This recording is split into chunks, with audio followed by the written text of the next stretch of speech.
Hi friends, எல்லாருக்கும் வணக்கங்க. எல்லாரும் எப்படி இருக்கீங்க? கண்டிப்பா நல்லா இருக்கீங்க அப்படின்னு சொல்லிட்டு நம்புறேங்க. இன்னைக்கு வந்து நம்ம தோட்டத்துல இந்த வருஷத்துக்கான ஃபர்ஸ்ட் அறுவடை தாங்க பார்க்க போறோம். என்னன்னு பார்த்தீங்கன்னா, முள்ளங்கி தாங்க. எனக்கு 3 வருஷமாங்க முள்ளங்கி விதை போட்டா ஒரு ப்ராப்பரான ஈல்டே எடுக்க முடியாது. அப்புறம் தான் சரி என்ன மிஸ்டேக் பண்ணோன்னு கண்டுபிடிச்சேன். எனக்கு வந்து அந்த குட்டியா அந்த பிங்க் கலர் ரேடிஷ் வருது பாருங்க. அது ஒவ்வொரு டைமும் வந்து கொஞ்சம் குளிர் தாண்டிட்டு வெயில்ல போட்டோம்னா நல்லா வராதுன்னு சொல்லுவாங்க. அந்த சீசன்லேயே போட்டனால பெருசா ஈல்டு கொடுக்கவே இல்லைங்க. அப்புறம் ஃப்ரெண்டு தான் சஜஸ்ட் பண்ணாங்க, நம்ம ஊர் ஒயிட் முள்ளங்கி இருக்குது இல்லைங்களா, அதை ட்ரை பண்ணி பாருங்க ரொம்ப நல்லா வரும் அப்படின்னாங்க. சரின்னு சொல்லிட்டு அதாங்க வாங்கினேன். இந்த வெரைட்டியோட நேம் வந்து பார்த்தீங்கன்னா ஐசிக்கல் ஷார்ட் டாப்புங்க. ரேடிஷ் வெரைட்டியில் ஐசிக்கல் ஷார்ட் டாப்பு. பிராண்டு வந்து பார்த்திங்கன்னா ஃபெரிமார்ஸ்ன்னு சொல்லி அந்த பிராண்டு தான் வாங்கியிருந்தேன். சீடு வந்து பார்த்திங்கன்னா கொஞ்சம் ஸ்பேஸ் விட்டு போட்டுக்கிட்டோம் அப்படின்னா அந்த மேலே கீரை படறதுக்கும் வசதியாக இருக்கும். மண்ணுக்குமே வந்து பார்த்திங்கன்னா இந்த நல்லா ஃப்ரீயாக உள்ளே போகிறதுக்கும் கிழங்கு போகிறதுக்குமே ஈஸியாக இருக்குங்க. அது இல்லாமல் மெயினாக முள்ளங்கிக்கு வந்து மண் வந்து நல்லா ஃப்ரீயாக இருக்கணுங்க, நல்லா லூசனப்பாக இருக்கணும். மண் ரொம்ப இருகலாக இருந்தது அப்படின்னா கிழங்கு வந்து பெருசாகிறதுக்கு கொஞ்சம் சிரமப்படும். ஸோ முடிஞ்ச அளவுக்கு வந்து பார்த்திங்கன்னா மண் நல்லா ஃப்ரீயாக இருக்கிற மாதிரியே எடுத்துக்கோங்க. ஆக்சுவலாக வந்து பார்த்திங்கன்னா இது சீடு டு ஹார்வெஸ்ட் தான் வீடியோ எடுக்கலான்ட்டு இருந்தேன். எனக்கு தான் முள்ளங்கியே பெருசாக வராதுன்னு சொல்லுவேன் இல்லைங்களா. ஸோ அதனால் ஃபஸ்ட்டு இது வரட்டும், வந்ததுன்னா மறுபடியும் இன்னொரு ரவுண்டு போடும்போது வீடியோ எடுத்துக்கலாம் அப்படின்னு சொல்லிட்டு எடுக்கலைங்க. ஹார்வெஸ்ட் பண்ணுறது மட்டும் தான் எடுத்திருக்கேன். இது சீடு வந்து பார்த்திங்கன்னா நான் ரெண்டு போட்டுட்டேங்க. போட்டதுக்கப்புறம் பார்த்திங்கன்னா எல்லா சீடுமே தலைய ஆரம்பிச்சிருச்சு. ஸோ நான் என்ன பண்ணேன்னு பார்த்திங்கன்னா அந்த 2ஆவதாக இருக்க செடி இருக்குது பாருங்கள், அதை வந்து எடுத்துட்டுங்க பக்கத்தில் வேறு இடத்துல வச்சுருந்தேன் கேப் விட்டு. கரெக்டாக இதோட ஈல்டு வந்து பார்த்திங்கன்னா 1 மாதத்தில் ஹார்வெஸ்ட் வந்து பண்ணிடலாங்க. நல்ல ப்ராப்பரான இந்த கிளைமேட்டு தண்ணி எல்லாம் விட்டோம் அப்படின்னா ஒரே மாதத்துலேங்க செடி நல்லா ஜம்முன்னு பெருசாகிடுது. கிழங்கு வந்து பார்த்திங்கன்னா அந்த முள்ளங்கி வந்து நல்லா மேலே நோக்கி வந்துடுதுங்க, பாதிக்கு மேலே வந்துடுது. கீழே வேறுன்னு பார்த்திங்கன்னா கொஞ்சம் தாங்க இருக்குதுங்க. பாருங்கள் எப்படி இருக்குதுன்னு சொல்லிட்டு ரொம்ப ஆசையாக இருந்ததுங்க முள்ளங்கியை பார்க்கறதுக்கே. ஏன்னா தோட்டத்தில் 3 வருஷமாக வரலைங்களா. ஸோ அதனால் தோட்டத்தில் வந்து இந்த முள்ளங்கி அறுவடை பண்ணும்போது அது என்ன சொல்கிறதுனா ஒரு சொல்ல முடியாத சந்தோஷம் தாங்க சொல்லணும். அவ்வளோ சூப்பராக இருந்தது. கீரையுமே நல்லா தளைஞ்சிருந்ததுங்க. யூஸ்வலாக வந்து பார்த்திங்கன்னா அந்த கீரையில் வந்து புழு அரைச்ச மாதிரி சம்டைம்ஸ் ஆகும்னு சொல்லுவாங்க ஃப்ரெண்டு. பட் லக்கிலே அந்த மாதிரி எதுவுமே ஆகலை. ஸோ கீரையுமே நம்ம பொரியல் பண்ணி எடுத்துக்கலாம் அப்படின்னு சொல்லிட்டு தோட்டத்தில் இருக்கிற எல்லா முள்ளங்கியுமே ஹார்வெஸ்ட் பண்ணிட்டேங்க. ஏன்னா இது கரெக்டான டைமு. முள்ளங்கியுமே நல்லா ஒரு மாதிரி ஊட்டமாயிடுச்சுங்க. இதுக்கு மேலே வந்து நம்ம ரொம்ப விட்டோம் அப்படின்னா அது நரன்னு ஆகிடும். அந்த முள்ளங்கி நறுக்குன்னு இருக்கும் இல்லைங்களா, அந்த மாதிரி ஆகிடும். ஸோ அதுக்கு முன்னாடியே எல்லாம் அறுவடை பண்ணிடலான்னு சொல்லிட்டு அது எல்லாத்தையுமே எடுத்துட்டோங்க. கீழே கொஞ்சம் தான் வேர் இருந்தது, மண்ணுமே ரொம்ப பெருசாலாம் இல்லைங்க. சரின்ட்டு அது எல்லாத்தையுமே அறுவடை பண்ணிவிட்டு கொஞ்சம் வாஷ் பண்ணி அப்புறம் வந்து ஃப்ரிட்ஜில் ஸ்டோர் பண்ணிக்கலான்ட்டு எடுத்து வச்சுக்கிட்டேங்க.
முள்ளங்கி பாருங்க பளபளன்னு எவ்வளோ சூப்பரா இருக்குது அப்படின்னு சொல்லிட்டு, நான் வந்து கிட்டத்தட்ட ஒரு 20 விதை கிட்ட ஊனியிருப்பேங்க. எல்லாமே வந்துருச்சு.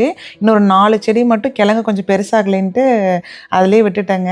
ஸோ மீதி எல்லாமே அறுவடை பண்ணியாச்சு. கிழங்கு ஒண்ணொண்ணும் பாருங்க எவ்வளோ நல்லா ஊட்டமா இருக்குதுன்னு சொல்லிட்டு. ரொம்ப மண் இல்லைங்க, லைட்டா தான் இருந்தது. சரின்ட்டு எல்லாத்தையுமே வாஷ் பண்ணிட்டுங்க, கிளீன் பண்ணி வச்சிரலாம். ஏன்னா கீரை வந்து பார்த்திங்கன்னா, நம்ம ரொம்ப நாளைக்கு வச்சுக்க முடியாதுங்க. முள்ளங்கி வந்து கொஞ்ச நாளைக்கு நம்ம ஃப்ரிட்ஜில வச்சுக்கிட்டாலும் தாங்கும், ஒண்ணுமே ஆகாது. ஸோ என்ன பிளான் பண்ணேன் அப்படின்னு பார்த்தீங்கன்னா, கீரைய மட்டும் ஃபுல்லா எடுத்துட்டுங்க, பொரியல் பண்ணிரலாம். மீதிய வந்து கொஞ்சமா கீரை எடுத்து அது பருப்புல வந்து அடுத்த நாளைக்கு கூட போட்டுக்கலாம் அப்படின்னு சொல்லிட்டு, கீரை ஃபுல்லாவே எடுத்துக்கிட்டேங்க. என்ன பண்ணேன்னா, கொஞ்சம் வந்து மேல கேப் விட்டுட்டு, அந்த கீரைய வந்து எடுத்துக்கிட்டேங்க. அந்த மேல கொஞ்சம் தண்டோட இருக்கட்டும் அப்படின்னு சொல்லிட்டு. ஸோ இந்த விதை வந்து எங்க வாங்குனேன்னு பார்த்தீங்கன்னா, ஹோம் டிப்போலேங்க. எல்லா கடையிலயுமே வந்து இந்த வெரைட்டி வந்து இருக்காதுங்க.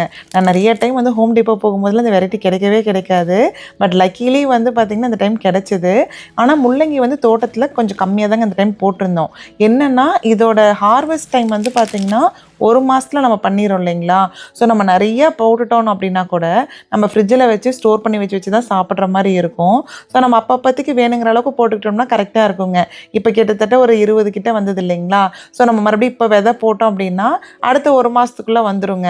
இந்த 20 காயும் நம்ம வாரத்தில் 2 நாளைக்கு சாப்பிட்டோம்னாவே சரியாக போயிடும். ஸோ அப்படி தான் பிளான் பண்ணிவிட்டு கொஞ்சமாக போட்டதுங்க. அது இல்லாமல் தோட்டத்தில் மற்ற விதையெல்லாம் இருக்கிறனால இடம் வந்து பார்த்திங்கன்னா ரொம்ப கரெக்டாக இருக்குது. கீரை வந்துங்க நிறையவே வந்திருந்தது. சரி ஃப்ரெண்டுக்குமே கொஞ்சம் கொடுக்கலாம் அப்படின்னு சொல்லிட்டு கீரையுமே நல்லா அலசி எடுத்துக்கிட்டேங்க. ரொம்ப பெருசாக மண் இல்லை, பட் இருந்தாலும் சும்மா ஒரு அலசி எடுத்துக்கலாம் அப்படின்னு சொல்லிட்டு எடுத்தாச்சு. இன்றைக்கி வந்து பார்த்திங்கன்னா முள்ளங்கி டேன்னு தாங்க சொல்லணும். என்னென்னு பார்த்தீங்கன்னா, முள்ளங்கி கீரையில் முள்ளங்கி பொரியல் பண்ணிட்டுங்க, அதுக்கப்புறம் முள்ளங்கி சாம்பாருங்க, அப்புறம் முள்ளங்கி இருக்குது இல்லைங்களா, அதில் வந்து ஆம்லேட்டுமே போட்டிருந்தேன். ரொம்ப நல்லா இருந்ததுங்க. சும்மா ட்ரை பண்ணலான்னு தான் ட்ரை பண்ணேன். டேஸ்ட் வந்து பார்த்திங்கன்னா ஒரு டிஃப்ரென்ஸுமே தெரில. நம்ம நார்மலாக ஒரு ஆம்லேட் சாப்பிட்டா எப்படி இருக்குமோ அது மாதிரி தான் இருந்தது. உள்ளே வந்து ஏதோ பொட்டேட்டோ திருவி போட்ட மாதிரி தாங்க இருந்தது. ஒரு ஸ்மெல்லுமே வரல. என்ன பண்ணேன்னா முள்ளங்கி அப்புறம் முள்ளங்கி கீரைலாம் அலசிட்டுங்க, அந்த தண்ணியை வந்து செடி கொண்டு வந்து ஊற்றிட்டேங்க. எப்பயுமே வந்து பார்த்திங்கன்னா அரிசி கழுவுற தண்ணியாகட்டும், மாவு குண்டா கழுவுற தண்ணியாகட்டும், எல்லாமே வந்து முருங்கீரைக்கும் கருவேப்பிலைக்கும் வந்து கண்டிப்பாக ஊற்றிடுவேங்க. ஏன்னா அந்த தண்ணி ஃபுல்லாக மறுபடியும் சீவேஜில் வேஸ்ட்டாக தான் போகுது. நம்ம அதுக்கும் சேர்த்து தான் பே பண்ணிகிட்ருக்குறோம். அதனால் நம்ம தோட்டத்துக்கு போட்டோம்னா அட்லீஸ்ட் கொஞ்சம் தண்ணி ஊற்றுற செலவு கம்மியாகும்ன்ட்டு அந்த சிரமம் பார்க்காம ஒரு நடந்து நடந்து போய் ஊற்றிட்டு வந்துடுறதுங்க. அப்புறம் முள்ளங்கி வந்து பார்த்திங்கன்னா, ஆம்லேட்டுக்கு வந்து பார்த்திங்கன்னா ஒன்றுமே தேவையில்லைங்க. முள்ளங்கி வந்து ஃபுல்லாக நல்லா திருவிக்கணும். திருவிட்டு தான் ஆம்லேட் போடணுங்க. அதுக்கப்புறம் சாம்பாருக்கு வந்து பார்த்திங்கன்னா, முள்ளங்கி வந்து பீஸாக கட் பண்ணிவிட்டுங்க, பருப்பு வந்து நான் ஆல்ரெடி தனியாக வேக வச்சுட்டேன். ஒரு சிலர் என்ன பண்ணுறாங்கன்னா, பருப்பு, முள்ளங்கி எல்லாமே ஒன்றா போட்டு குக்கரில் விசில் விடுறாங்க. அது எனக்கு பருப்பு தனித்தனியாக இருக்கும் இல்லைங்களா? ஸோ அது கடையிற மாதிரி வராதுன்ட்டு பருப்பு வந்து தக்காளி, அதுக்கப்புறம் கொஞ்சம் சீரகம்லாம் போட்டு கொஞ்சம் விளக்கெண்ணெய் ஊற்றிங்க குக்கரில் ஒரு 2 விசில் விட்டு வேக வச்சுக்கிட்டேன். அதுக்குள்ளே இந்த முள்ளங்கி வேலையெல்லாம் முடிச்சிடலான்ட்டுங்க. ஏன்னா கீரை வந்து ஃபுல்லாகவே எடுத்துட்டேன். மீதி இருக்க முள்ளங்கி என்ன பண்ணேனாங்க, கவரில் போட்டு ஃப்ரிட்ஜில் வச்சிட்டேங்க. அது கிட்டத்தட்ட ஒரு 2, 3 வாரத்துக்கு மேலே ஒன்றுமே ஆகாது. கீரை வந்து கொஞ்சம் கசப்பு தட்டுற மாதிரி இருந்ததுங்க. கொஞ்சம் முத்திடுச்சா என்னன்னு தெரியல. நான் என்ன பண்ணேன்னு பார்த்தீங்கன்னா, கொஞ்சம் தேங்காய் இருக்குது இல்லைங்களா, துருவின தேங்காய் வந்து கொஞ்சம் தூக்கலாக போட்டதுனால சாதத்து கூட பெசஞ்சு சாப்பிடும்போது ஒன்றும் பெருசாக டிஃப்ரென்ஸ் தெரியலைங்க. ஓகேவாக தான் இருந்தது சாப்பிட்றதுக்கு. அதுவும் இல்லாமங்க நம்ம கீரையெல்லாம் பொரியல் பண்ணுறோம் அப்படின்னா, எந்த கீரையாக இருந்தாலுங்க நல்லா பொடியாக கட் பண்ணும்போது அதோட டேஸ்ட் வந்து பார்த்திங்கன்னா நல்லா டிஃப்ரென்ஸ் தெரியுங்க. கீரை பெருசாக அரிஞ்சு நம்ம பொரியல் பண்ணுறதுக்கும், நல்லா பொடியாக அரிஞ்சு நம்ம சமையல் பண்ணுறதுக்குமே வந்து பார்த்திங்கன்னா டேஸ்ட் நல்ல டிஃப்ரென்ஸ் இருக்கும். அந்த பொடியாக அரிகிறதுல தான் ரொம்ப நல்லா இருக்குங்க. ஸோ நான் என்ன பண்ணேன்னா, கீரையை நல்லா பொடியாக அரிஞ்சிட்டேன். ஏன்னா ஆல்ரெடி கொஞ்சம் கசப்பு தட்டுற மாதிரி இருந்தது இல்லைங்களா? ஸோ அதனால் நல்லா பொடியாக அரிஞ்சிக்கிட்டோம்னா தேங்காய் போடும்போது ஒரு வாய்க்கு தேங்காயோட கலந்து சாப்பிடும்போது நல்லாயிருக்கும் அப்படின்னு சொல்லிட்டு நல்லா பொடியாகவே அரிஞ்சு எடுத்தாச்சுங்க.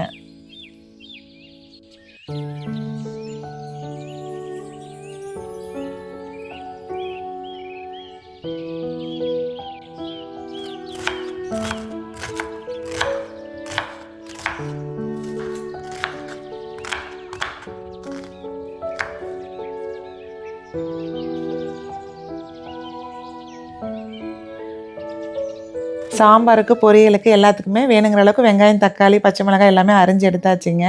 சாம்பாருக்கு வந்து பார்த்திங்கன்னா, என்னதான் பெரிய வெங்காயம் போட்டாலுங்க, சின்ன வெங்காயம் போட்ட டேஸ்ட்டு தனி தான். ஸோ வீட்ல கொஞ்சமா தான் சின்ன வெங்காயம் இருந்ததுங்க. ஒரு 4 வெங்காயம் மட்டும் முழுசாவே போட்டுக்கிட்டேங்க. ஏன்னா நம்ம ஹோட்டல்லாம் போய் சாப்பிடும்போது, அந்த முழு வெங்காயத்தோட வரும் பாருங்க, ரொம்ப நல்லாயிருக்கும் அது சாப்பிட்றதுக்கு.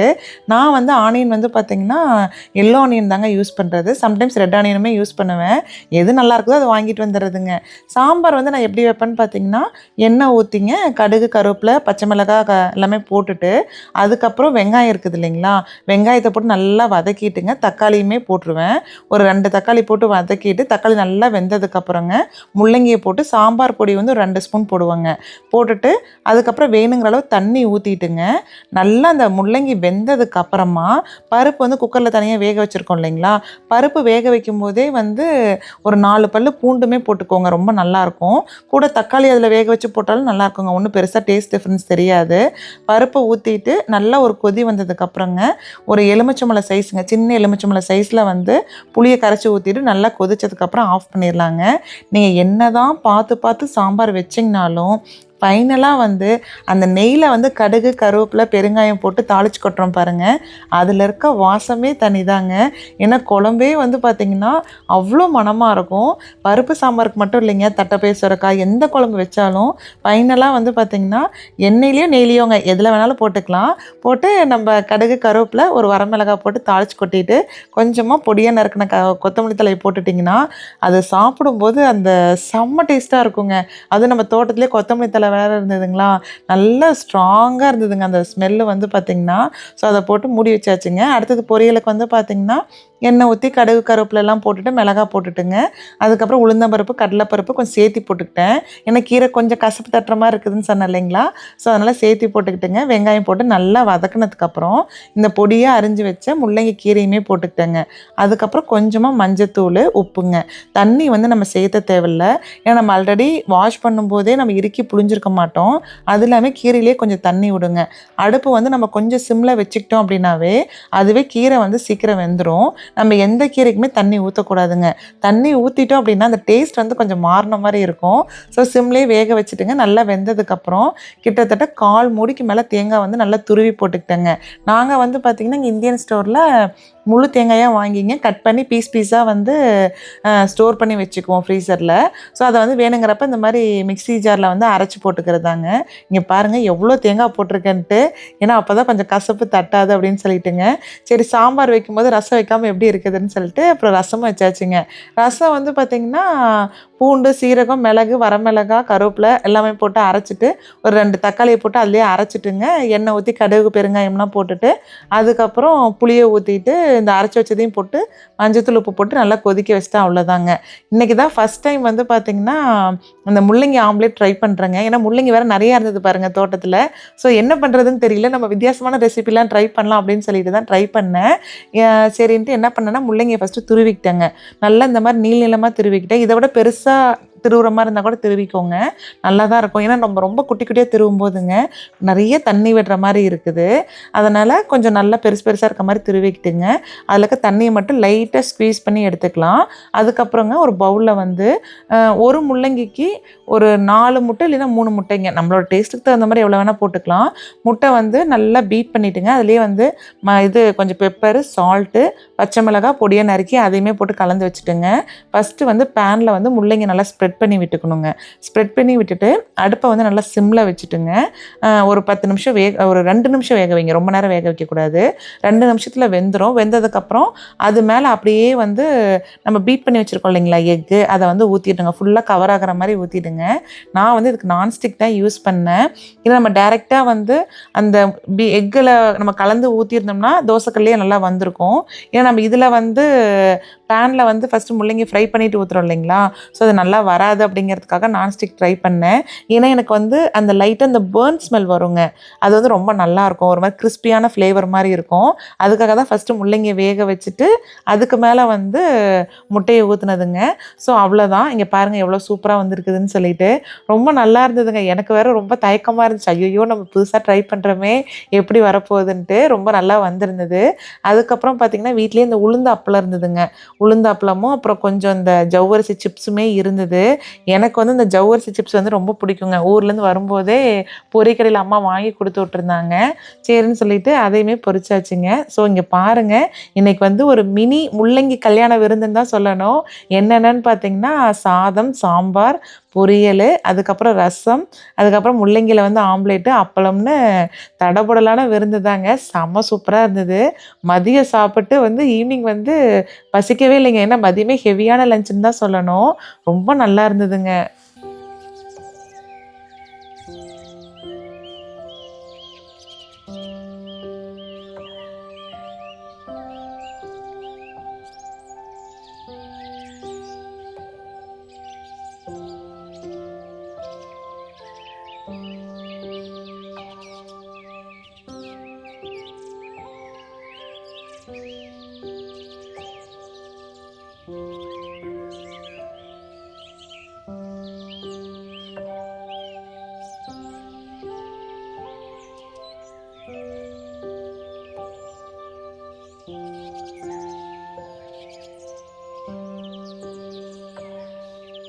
சாப்பாடெல்லாம் பிளேட்டில் போட்டுட்டுங்க நேராக பேக் யார்டுக்கு தான் போனேன். ஏன்னா இன்றைக்கி வந்து பார்த்திங்கன்னா வெதருமே ரொம்ப நல்லா இருந்தது. என்ன தான் உள்ளே உட்காந்து சாப்பிட்டாலும் வெளியில் உட்காந்து சாப்பிட்ற திருப்தியே வரதில்லைங்க.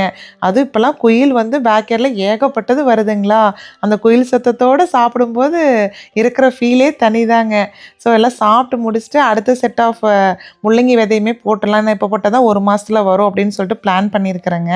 அடுத்தது வந்து அந்த சீடு வந்து எப்படி ஊன்றது, அப்புறம் எப்படி ஹார்வெஸ்ட் பண்ணுறதுன்னு சொல்லிட்டு ஃபுல் வீடியோ வந்து சீட் டு ஹார்வெஸ்ட் எடுத்து நான் முடிஞ்ச அளவுக்கு போஸ்ட் பண்ண ட்ரை பண்ணுறேங்க. ஸோ இந்த வீடியோ வந்து உங்களுக்கு கண்டிப்பாக பிடிச்சிருக்கும் அப்படின்னு சொல்லிட்டு நம்புகிறேன். நெக்ஸ்ட்டு வந்துங்க ஒரு சூப்பரான வீடியோவில் பார்க்கலாங்க. Bye friends.